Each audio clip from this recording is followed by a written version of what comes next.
Hola amigos, my name is Eddie G and you're watching P.O.V on Me Too News. P.O.V is a weekly series in which I take a topic in the news and I give it the Eddie G 1, 2, 3. Over the past few weeks since the Ebola cases surfaced in Texas, there has been a lot of talk in the news and social media about it. I'm not gonna point fingers, but some of it has been sensationalized to get those clicks and views. Rather than doing that, I thought I'd give you some facts, give you some tips to help you prevent getting the Ebola, and of course give you my opinion on this very charged subject. First, the facts. While Ebola is a very serious virus, in the US there has been less than a handful of confirmed cases, and out of those only one of them has died. That being Thomas Eric Duncan, who traveled from Africa to the United States and first began exhibiting those symptoms while already here. Meaning chances are most of the people that traveled with him on that plane are safe. That is because as far as we know, the only way to get Ebola is by coming in close contact with the bodily fluids of someone who is exhibiting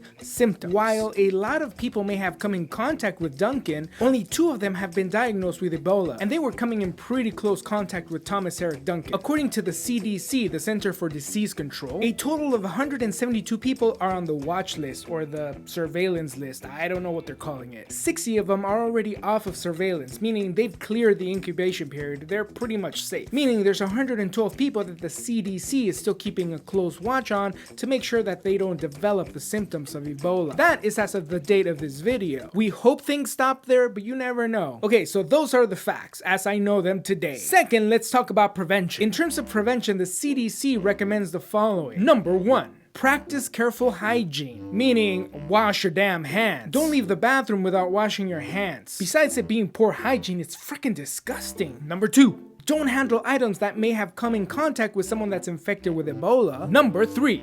Avoid funeral and burial rituals that require handling the body of someone who has died from Ebola. Number 4. Avoid contact with bats, for whatever reason, and non-human primates and blood and raw meat prepared from these animals. Number 5. Here's a good one. Avoid hospitals in West Africa. But I think that's just common sense, right? The last tip from the CDC is, after you return from visiting those hospitals in West Africa, monitor your health for 21 days in case you start developing the symptoms of Ebola. So I gave you some facts and some tips. Now, what do I think about this whole thing? What's happening in West Africa should be a concern to us. That's because Ebola is not just happening in West Africa anymore. It's come to our front door, or back door, depending on how you view Texas. Personally, I see Texas as a front door. Mi casa es tu casa.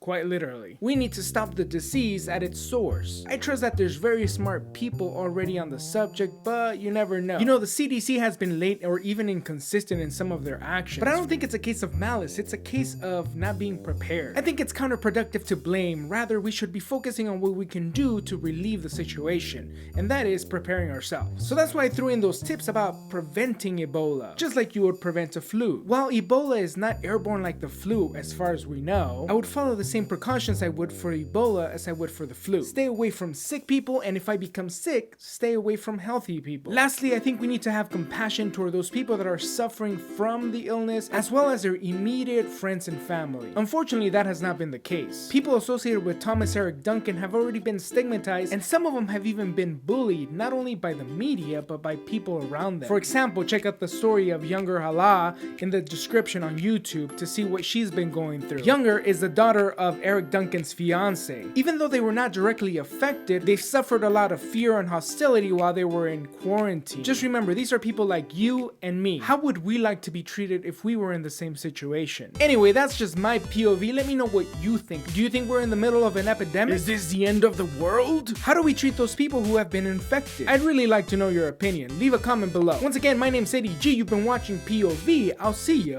on Tuesday.